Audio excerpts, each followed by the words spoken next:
Welcome to the Maternal Wealth Podcast, a space for all things related to maternal health, pregnancy, and beyond. I'm your host, Stephanie Terrio. I am a labor and delivery nurse and a mother to 3 beautiful boys.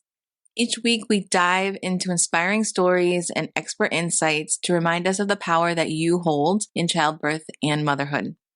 We're here to explore the joys, the challenges, and the complexities of maternal health. Every mother's journey is unique and every story deserves to be told. Please note that this podcast is for entertainment purposes only. It is not intended to replace professional medical advice, diagnosis, or treatment. Always consult with your healthcare provider for medical guidance that is tailored to your specific needs.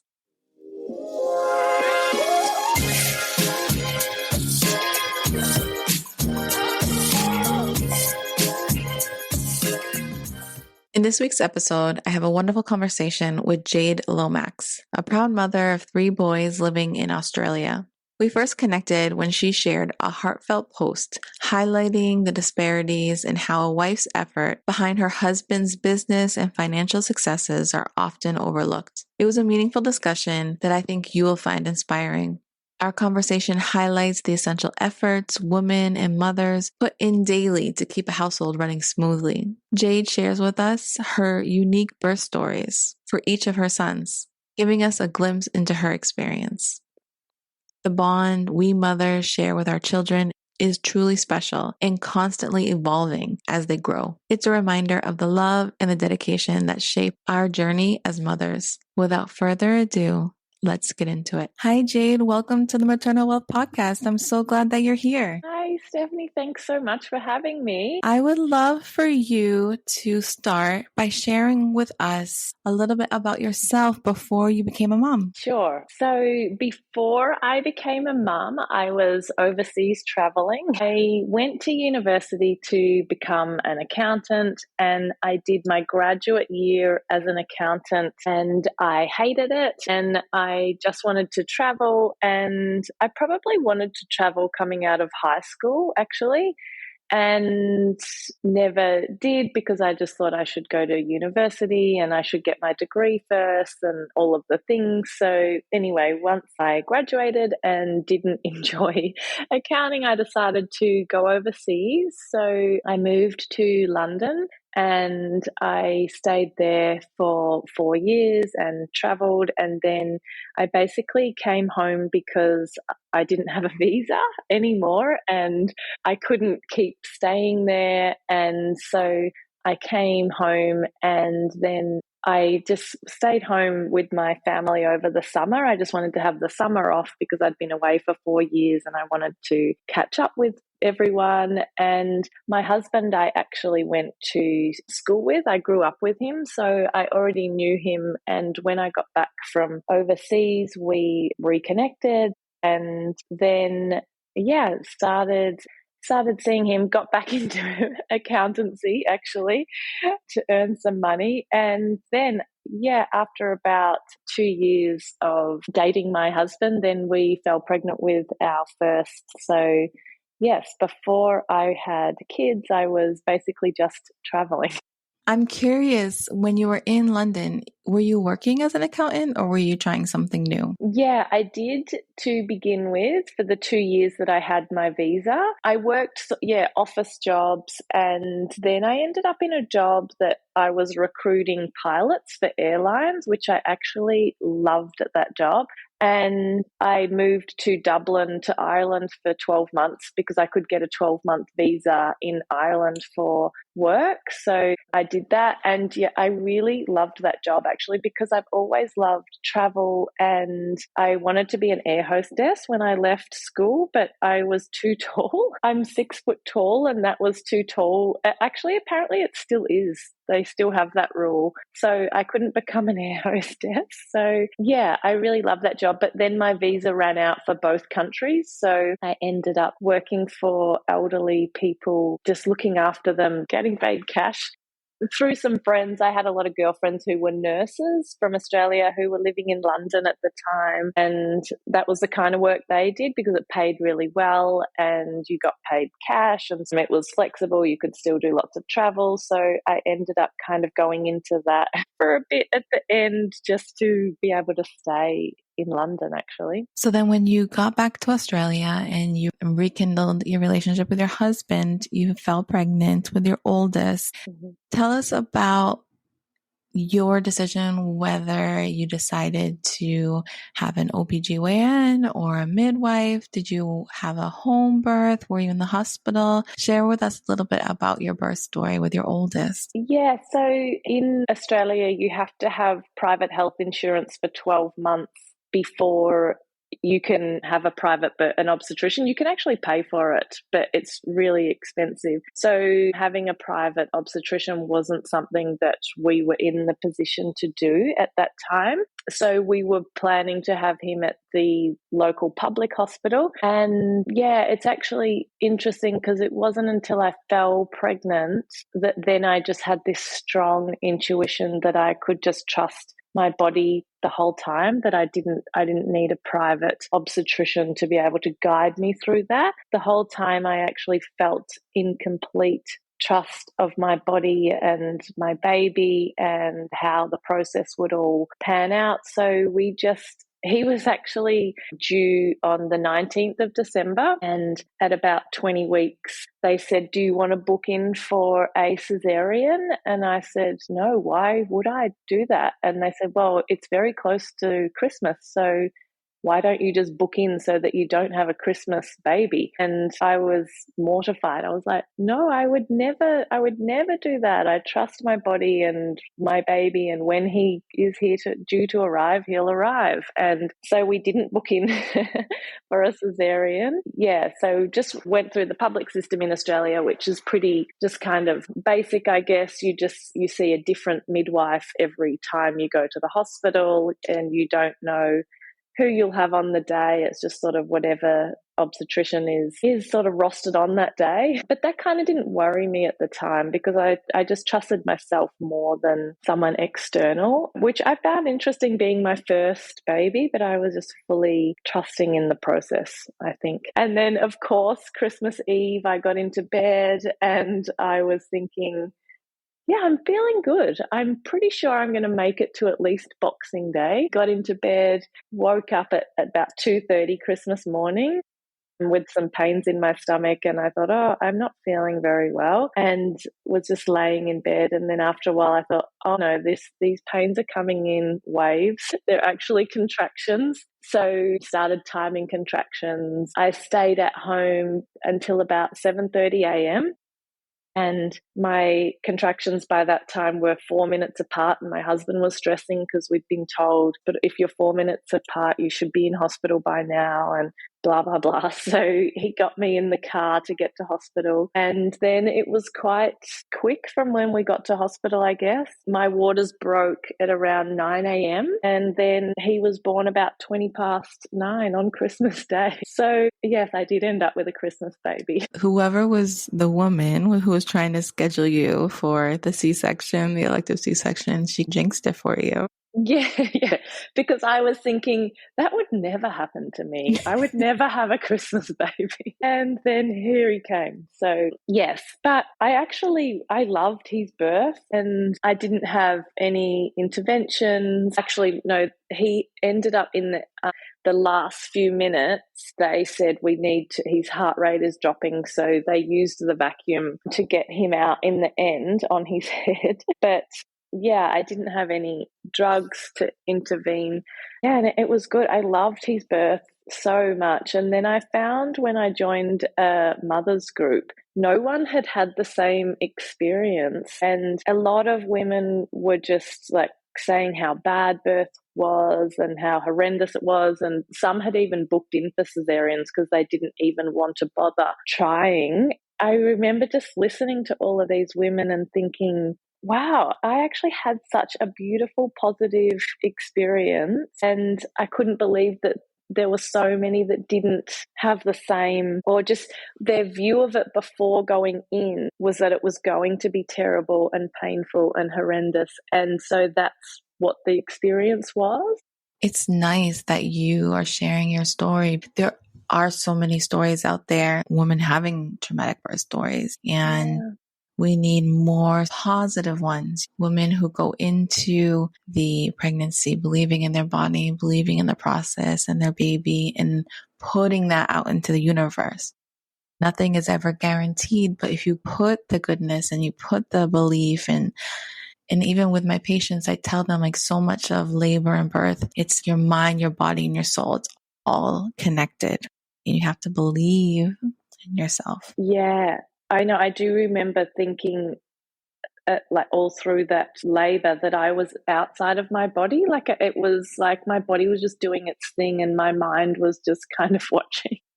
Mm-hmm. Yeah, it was interesting. I just, yeah, stood at the kitchen bench for hours, just swaying from side to side, letting my body do what it needed to do.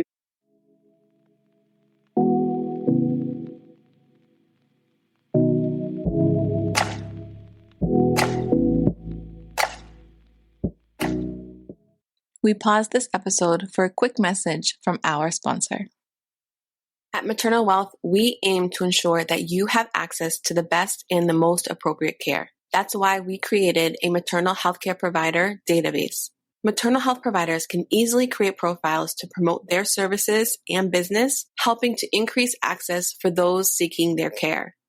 This is a one-of-a-kind database that offers a new and exciting way for women to search for and find maternal health providers near them and tailored to their specific needs.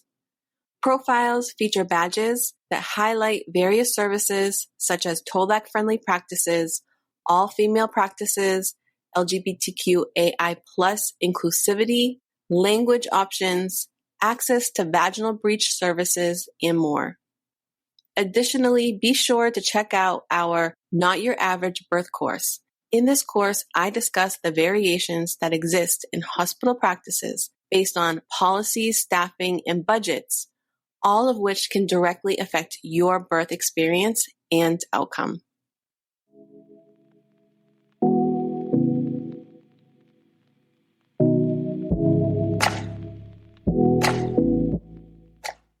For your second child, usually in labor and delivery, we say the second child's the wild child. They usually come a little bit quicker. So I'm curious if that resonates with your birth story for your second child. Yeah, he definitely was the wild child, but probably not. I was going to say he definitely is in life too, but no, then I had my third and he is even wilder, which I didn't think I could get wilder than my second. No, so because my waters had broken and then my first baby was born within 20 minutes, then when I had my next son, the hospital were very strict on you have to get in as soon as you start having contractions because you're probably going to have a quick birth and you'll have to get in quickly to the hospital, blah, blah, blah. So with him, my waters broke at home. I wasn't really having contractions yet, but I'd had some bleeding during the day. So I knew that things were happening and that he'd be here soon. And then I woke up same time, actually, like around 2:30 in the morning with my waters breaking. So I jumped up out of bed, and because the hospital had been so much like between the waters and the birth with your first, it was quick. So your second is going to be even quicker. So we were kind of flustered then because we were like, oh my God, this baby is coming. We better go. And we jumped in the car and went to hospital. And then once we got into the hospital, which is like about 3:30 a.m., there was just no contractions. And once I finally got to the hospital and like stopped instead of like packing bags and whatever, I was like, yeah, I'm actually not having any contractions. So that sort of went on for a bit through the morning. And then about 9 a.m., they sort of said to me, because your waters have broken, there's chance of infection, like we should get him out. We will put you on the drip to start the contractions. And I was hesitant and I thought, I don't really want an induction, but we were also like, well, we don't know. We trust what the hospital are saying. And I said to them, could you just start the drip just for a little bit to get things going and then we turn it off? Mm-hmm. And they were like, yeah, sure, no worries. And naively, I was like, okay, great. Anyway, they put the drip in. It felt like they basically just ramped it up to whatever the highest the highest they could get it to. So I went from having no contractions to like full on contractions, like 1 minute long contractions, no break in between. So then he was born within 2 hours of them starting that drip. It just felt like they blasted him out of me. It was very intense. Yeah, so that was his birth, which just felt upsetting because it felt like it was like stolen from me, but also from him. Having a birth that wasn't as like gentle as my first son's, and also they said to me, oh, his heart is dropping, we need to put that like a heart monitor in his head. So they had put the needle in his head to just check that his heart was okay. So the poor guy came out. He was blasted out. He came out with the needle in his head. I was pretty upset after that birth. And because we'd had such a good hospital experience with my first baby, my husband loved all the midwives. He wanted to invite them all over for dinner, things like that. And with this one, it was just a completely different experience. So then by the time we had our third, I said we're having a home birth, and my husband, he trusted me enough to be able to make the decision, but he also wasn't keen at all. And my stepdad is a doctor, so he was completely against the situation, and my father-in-law is a paramedic, so he was against it as well. But I think, thankfully, at the time it was during COVID, so we were in lockdown in Australia, and so we couldn't see our family anyway. So they couldn't actually come and visit and try and change our minds. And also at the time in Australia, the rules were that your husband couldn't come, you could only have one person in the birthing suite. And so if you wanted to have a doula, you couldn't have your husband, and vice versa. If you wanted your husband, you couldn't have any other birth support. And also, we obviously couldn't bring our kids in to visit the baby. And the midwives were all wearing all the hazmat suits and everything. And it just felt like such a impersonable experience that I was not, it didn't feel like the right experience for birthing a baby. So we went for a home birth with our third, he was actually my longest labour.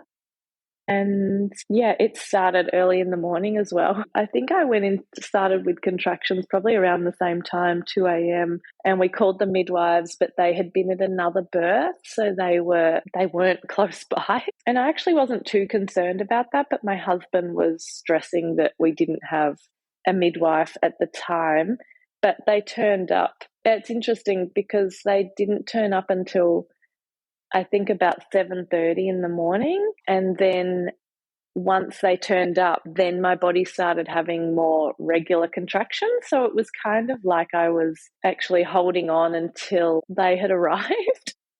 So then I started regular contractions from about 7:30 a.m. And my husband filled the pool, but I didn't. I was just in my bedroom. Actually, my baby was posterior, so I had lots of back pain, and I couldn't really stay in one position because through the contractions, I was just moving my hips, trying to move him around, because it was just, he was in such a painful position. So I couldn't really move from my bedroom. I just stayed leaning against my bed. And then it just got to the midwives were out on the couch with my husband drinking coffee and eating cake. He'd baked a cake, so they were all chatting. They'd been at a birth the day before, so they were tired. Anyway, I just at one point said, I think I need to push.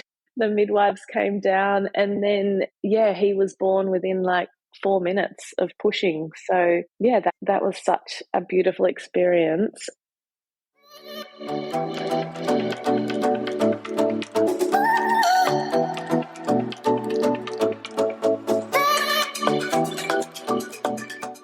And then we just got to get back into bed, and it was just us home for 2 days on our own. People delivered food, and we just slept whenever we needed to. And it was so peaceful compared to the hospital environment. But yeah, it was amazing. And I had considered a home birth for my second baby, but I think because at the time we were still living close to our parents and there was just no way that they would kind of get on board with it, that I just, and I didn't really know I didn't know the process of a home birth. I don't really know many other people who have had home births. Definitely none of my friends have had home births at the time where we were living. And so it wasn't until we had to move in between my second and third baby.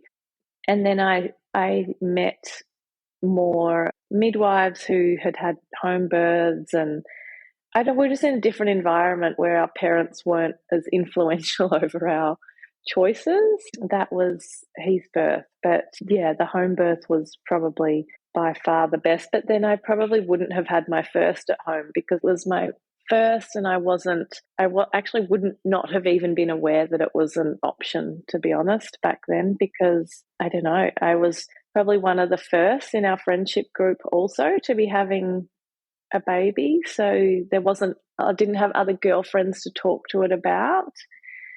And it was just a normal thing to go to hospital and have your baby. That's what everyone did. You know what I mean? Yeah. Yeah.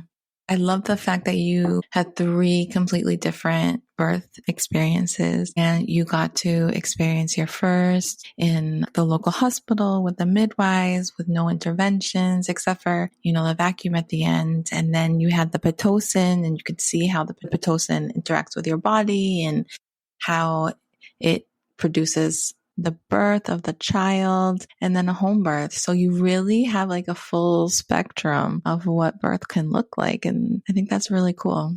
Yeah, it is cool. Having your last one, your third son at home, brings it all together. Women talk about having a redeeming birth experience, and birth is also healing too. So if there's anything that happens prior that kind of just didn't sit well with us, birth again can kind of heal those wounds. Yeah, definitely. And even just the clamping of the cord, like that kind of thing is just in the hospital we found was just like, yep, okay, Dad, do you want to cut the cord? And it was also like, yep, okay, and there's a placenta and off it goes. And whereas with our third being at home, they left the cord for as long as possible till it went white, and then we kept the placenta to plant in the garden, and yeah, just all that kind of stuff that we got to see the placenta and then keep it and decide what we do with it. And I just think about my other baby's placentas and I'm like, oh, they would have just been scraped off the bench into the bin. See you later. I'm like, oh, just, yeah. And not at anyone's fault. Do you know what I mean? No one, not that the doctors do it maliciously. And we never thought to ask to say, well, could we take it home? I'm sure they probably would have let us if we had have asked. But yeah, just that such a more wholesome experience. And when you only have 2 midwives as well, when I was in labour with both of my boys in hospital, there's doctors coming in or student midwives or whatever saying, okay, it's my lunch break now. I'm just going to lunch. Sally's taking over whilst I'm out. You know what I mean? And so there's all these people that you've never seen before and a new face every however often, whereas at home I just had the same 2 midwives, my husband. Yeah, and then they're the same who support you the whole way. And they came back a few days later, and up until 6 weeks they did home visits. And we could have had more if we wanted to, but yeah, it just felt so much gentler, I think. Definitely nourishing and peaceful, and just to get back into your own bed with your newborn baby is so nice. Even I remember he was waking through the night, obviously. And so we could just sit on the couch and put the TV on if we wanted to, and yeah, not have to be listening to all the bells from the hospital and people coming in and out. And yeah, it's just such a wholesome experience. Do you find that after having birth and becoming a mom, you went through a transition phase, whether something personal or with your career? Yeah, I definitely did personally and with a career. I remember with my first, it's just so no one can prepare you for how motherhood will change you. And I remember in the beginning, like being frustrated with not being able to hang out the washing, things like that. Like I'd have this washing sitting in the machine that had been there all day and I couldn't hang it out because the baby had needed me for whatever reason. And just things like that where you just realize you no longer can do anything for yourself without thinking about this other human. And even sometimes I'd be like, I just need to get out of this house on the weekends when my husband was home. And I thought, I'm just going to go to the shops and just walk around the shops. But then I'd be like, oh, well, he needs feeding. So I really need to express some milk. So they've got milk whilst I'm gone. And then when I got to the shops, I'd be looking at my watch thinking, oh, he's going to need a feed in a couple of hours. I've just got to do this and then I've got to get home. So you actually can never really just think of yourself again, which took time for me to sort of realize. That was probably more with my first, because by the time you have your second, you realize you can be well aware of that. And so I feel like the second is much easier because you know what is expected of you, you know what your baby needs, and you've also kind of relinquished to the fact that, okay, well, I've got these babies now and they need me for the next 20 years or however long they're going to be needing you, probably 50 years. They probably never stop needing you. But yeah, it took time for me to transition through that. And also, it's something that the husband never has to understand, I don't think. My husband can get up, have breakfast and go to work. And once he's at work for 8 hours, he never has to think about what happens at home whilst he's not there or what the kids need from him, because they don't really need anything from him, especially in those early years. Like, yeah, that took time for me to get over that kind of anger and frustration, I think, with my first baby. And then also wanting to go back to work with my first to get out of the house, because I found it really boring sometimes, just exhausting. I remember just singing nursery rhymes over and over, just looking at the clock thinking, when will my husband be home? And it's just kind of like brain numbing having to do that. And I remember wanting to go back to work just to have adult interaction and have a bit of me back, which I did go back between my first and second. And I ended up going back full time mainly because of the maternity leave, because we knew we wanted to have another baby. And if I was working full time at the time, then that would mean I would get paid a full time wage rather than part time. So I went back full time before I was planning on falling pregnant. And then we felt, because I think you had to be full time for the 12 months. So you kind of have to be thinking about these kind of things. Yeah. So my son went to daycare, which he kind of didn't mind, actually. He never really, he's very quiet and he kind of internalizes things. So I often wonder what actually he feels but doesn't voice. But he was fine with daycare from the outside. It looked like he adjusted well. And then when we had our second, we moved when he was only about 6 months old. So we didn't have any family around. We didn't know anyone. We didn't have any support. So for me to go back to work, it was kind of, they'd both be in daycare and that was expensive. And also by then I wasn't having those same feelings of frustration of wanting my life back. By that time, I'd kind of accepted what motherhood was going to look like. And yeah, I actually enjoyed being home. And then, yeah, my son, I tried to put him into daycare, my second son, just 1 day a week so that I could have some time to work on, we run our own business, so to work on that, but he hated daycare. I would leave him screaming and I'd come back to pick him up and he was still screaming, and even like that crying, where they can't breathe, where they're like, like that kind of crying. And so I didn't leave him in daycare for very long because he just hated it and I hated it. And I didn't really need him there. It was just more for me to have some space. So, yeah, I pulled him out. I don't even know how long he stayed for, actually. Yeah, so he didn't go to daycare until he started kindergarten here in Australia, which is about when he's 4 years old. Yeah, 4. And then he went to school when he was 5. But the year he went to school was the year of COVID. So he had the first term of school. And I remember when he went, I really wasn't ready for him to go to school. And I felt that with my first as well. When I took him to school on that first day, I just remember thinking, I didn't realize I was upset. I just remember thinking 5 years is not long enough. It's not long enough with them. And I just remember it felt so weird that he was going to go to school and be with someone else 5 days a week, and that I was meant to only see him 2 days. And so then when my second son went, and then we went into lockdown, I remember just being so relieved because I thought, I wasn't ready for him to go to school anyway, and now I've got this extra time with him, which I was so grateful for. And then it turned out in Australia, they were basically off school for 2 years, which I loved.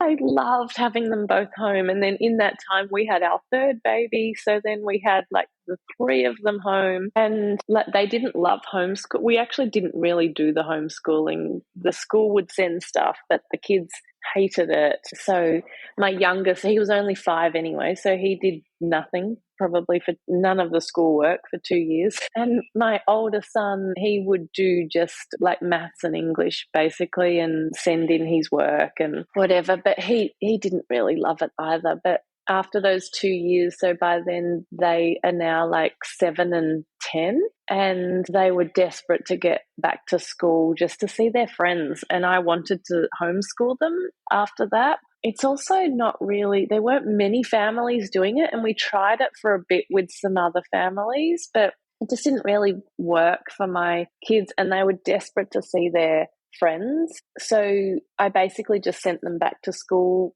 They hadn't seen people for 2 years because of lockdown, so they basically just went back for the social connection.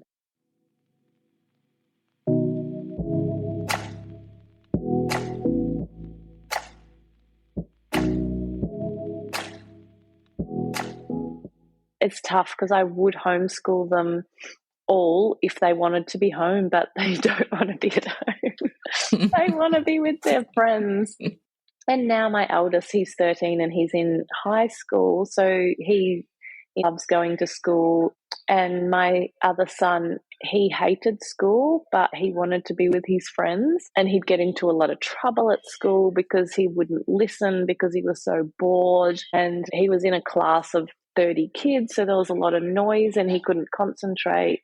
So we ended up pulling him out last year and starting the year at a new school, and it's more of a Steiner-like school where the child can kind of choose what direction they want to go in. It's a lot more, there's only 13 kids in his class, 13 kids and 2 teachers, so it's a lot more supportive and a calmer environment, a lot of like outdoors. It's surrounded by bushland, and he is just a completely different kid. It's the best thing we have ever done for him. So yeah, he was just in the wrong environment. It just wasn't the school, like sitting on the mat with your legs crossed and no, you can't go to the toilet until recess and you have to eat your lunch at this time, all that sort of thing. And also the learning, he just wasn't interested in what they're learning. Whereas now in this new school, it's sort of student led, and he said the learning is fun and they teach it in a different way. So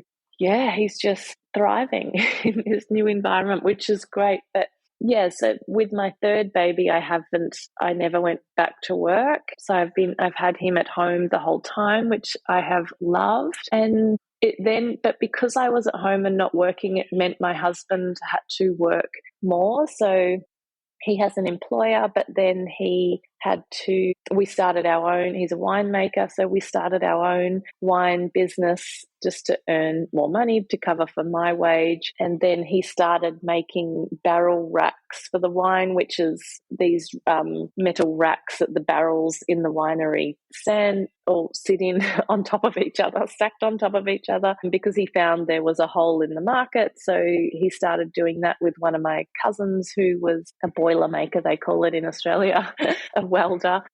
So that meant he was away a lot and he was busy 7 days a week. He works all the time. He works away from the home. So it just started to get to a point where we realized he was missing a lot of their childhood. And my husband said, well, if you want me home more, you're going to have to go back to work. But then just trying to work out how I could fit in going back to work. When he worked away a lot, we don't have any family support. Like the kids would have to be in before school care and after school care, or my eldest would probably have to be looking after himself a lot more. They play a lot of sports, so it would mean they'd probably have to cut back on their sports. Both of my boys play high-level basketball and they want to go to America in exchange to play basketball, which means they kind of have to keep up this high level if they're going to have the option to go to America. So yeah, then I started to think, well, I need something online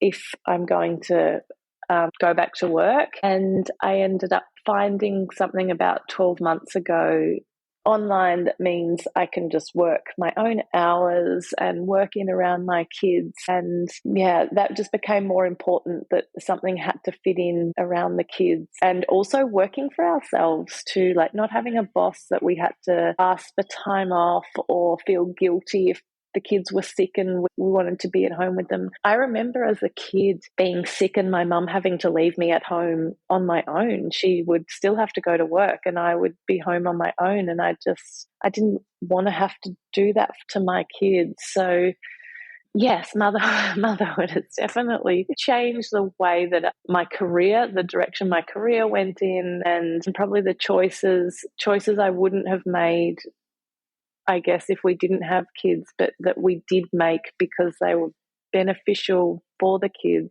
and the family. We just had to make decisions based on what was best for the family unit as a whole, rather than, sometimes I think I would love to go back to work and be out of the house and see other adults and dress in nice clothes. And yeah, but it just, I don't know, the times that I have done that, the house has sort of fallen apart because no one picks up the washing, that needs doing. There's no one making meals. And then I started to forget things, like we'd have dentist appointments booked or something, and I'd miss them, and I'd have a call saying, you had an appointment at 9 a.m. this morning, things that are just like, I completely forgot about that appointment. Or birthdays. I remember forgetting people's birthdays, like families, just because we were so busy, just so busy. And then you think it's such a fleeting time. It goes so quick. So I don't actually want to spend all of my days away from my kids when I know, like my son is 13, I'm already stressing every day that he's going to be moving out soon. And he probably won't go till he's 25 or something. And it just goes so quick. You and I connected through Instagram with a post that you put up talking about how society doesn't give enough emphasis to the woman behind the scenes when a married man is successful in the business. Would you be open to talking about why you chose to put up that post and what the feedback was after the post was made? Yeah, sure. So so in my business, I have this mentor, and he was saying, your personal story is what makes you different to everyone else. People want to hear your story, and what is your story? And for months and months, I had just been like, what is my story? Like why am I a stay-at-home mom? And all the things I kept coming up with, just felt boring. And so I was going over and over it for months. And then I saw someone else said something similar on Instagram about how men are praised for whatever and no one ever asks about the woman, whatever the post was. And then I was like, yeah, that is so true, because I was like, that is my story, because I had that growing up. Like, I grew up in a family where the men have been praised for everything that they have done, and the women have just had to go along with what was best for the male. I didn't notice that until we moved away from living close to both of our families. And I started to see how much the men were valued and the women weren't. Then my husband also grew up in a family the same. He, in the start of our relationship, he would make a lot of the decisions and never consult me. And not because he thought I shouldn't have an opinion, but because he'd never seen it in his family. So he'd grown up seeing the men in his family make all the decisions and the wife having no choice. Like, once he bought me a car, which sounds like when I told this story in the beginning, like when it was happening, this was probably 10 years ago, I remember people just looking at me like I was crazy, because they were like, he bought you a car, why aren't you happy? But we needed a new car because we were having our second son and we needed a bigger car. And so he wanted to buy a station wagon because it would fit a lot of wine in the back. It made sense. It was practical, blah, blah, blah. And I said, well, I don't like station wagons. I don't really want a station wagon.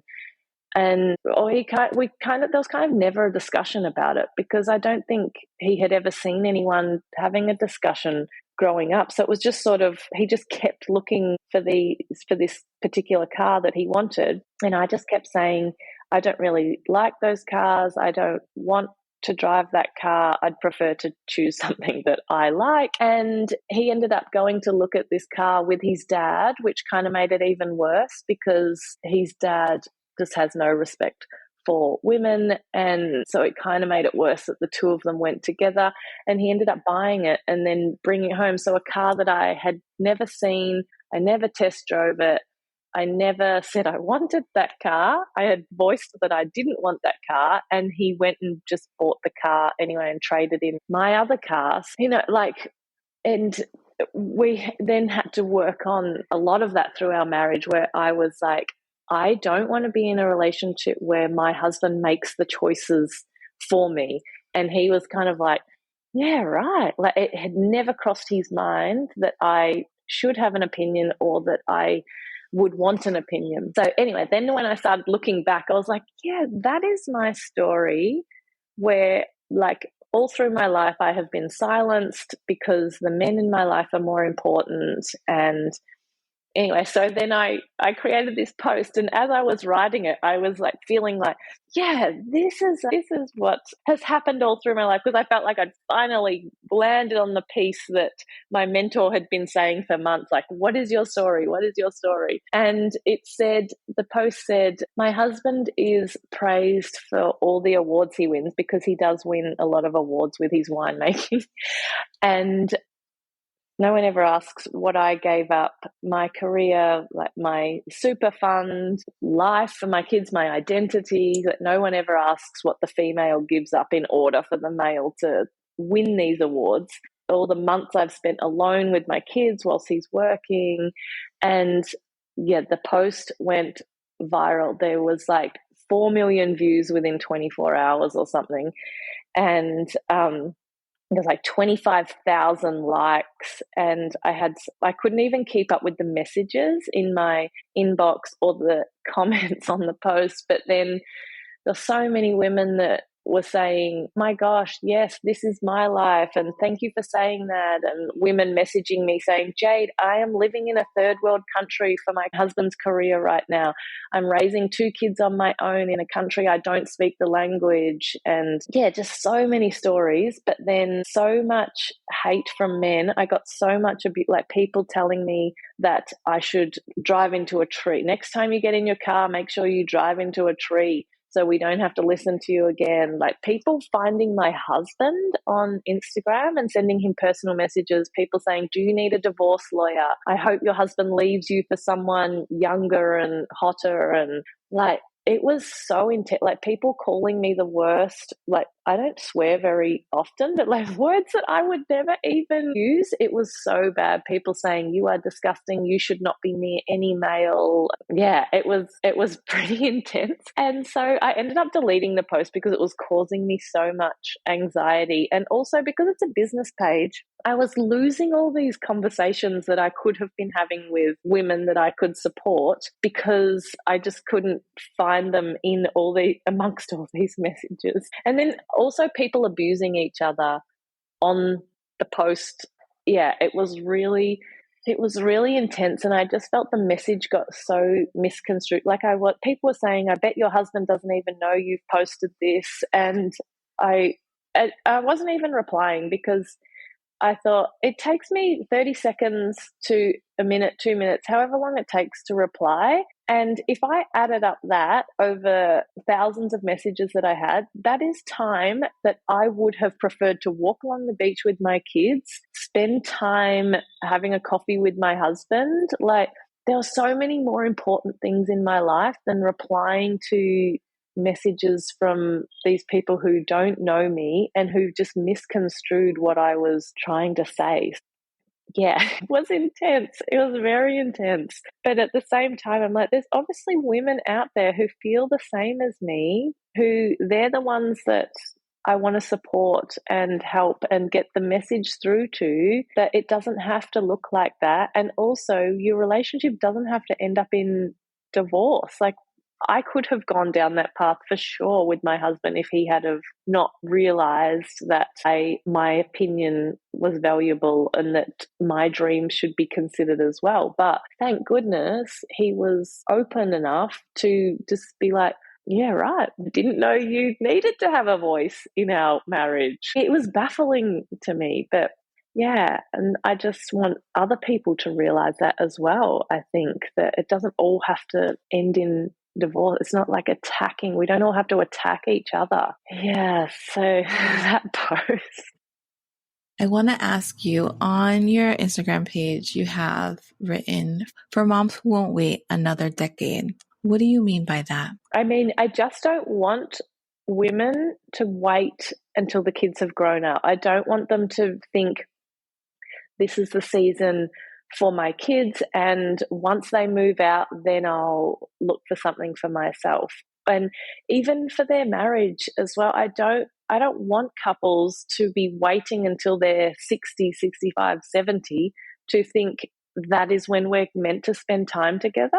Yeah, I just want families to be brought back together now. And I want parents to spend time with their kids now whilst they're young. And I want husbands and wives to enjoy their marriages now and not think it's all meant to be at a later date. And also last year, I had a close friend of mine die, and her husband is just now left with 3 babies. It just makes me so sad that like that could happen to any of us, and that could happen to my family. And I just want to spend as much time with my husband and kids as I can, because you don't know when these things will happen. So I don't want people to wait to start living.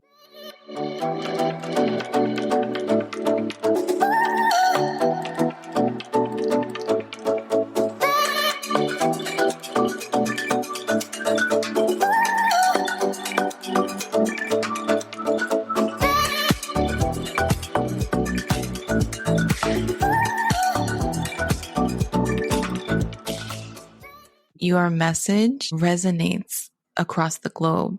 Listening to your story, listening to how women have reached out to you, not even thinking about the negative. You did hit a nerve, but it's because you're speaking the truth.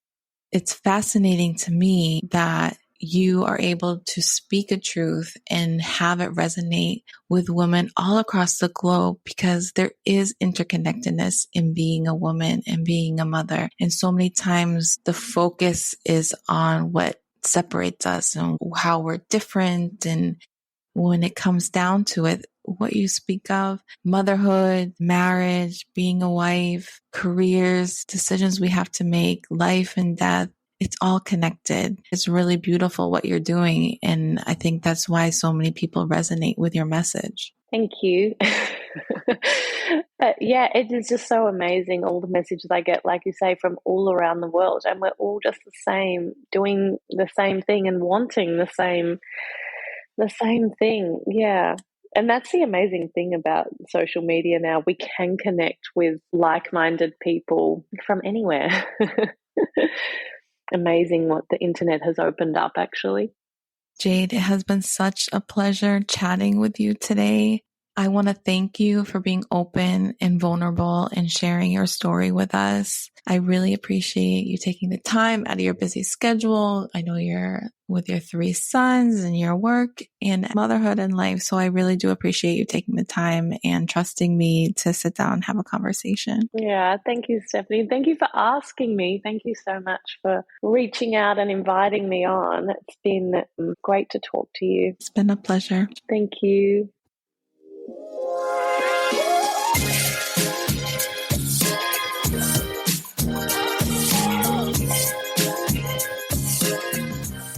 Hey there, amazing listeners. If you love what we do and want to see our podcast grow, we need your help. By making a donation, you'll be supporting us and bringing you even more great content. I truly believe creating this space for women all across the globe to share their story will allow us to collectively heal, grow, and become more empowered in the space that we deserve to be. Motherhood, womanhood, and however that looks and feels for each and every one of us. If you can, head over to support us today. There's a link in the bio to support the podcast. Every contribution, big or small, will make a huge difference. From the bottom of my heart, thank you for being a part of this journey. Be sure to check out our social media. All links are provided in the episode description. We're excited to have you here. Please give us a follow. If you or someone you know would like to be a guest on the show, reach out to us via email at info@maternalwealth.com. And remember, stay healthy, embrace your power, and you got this.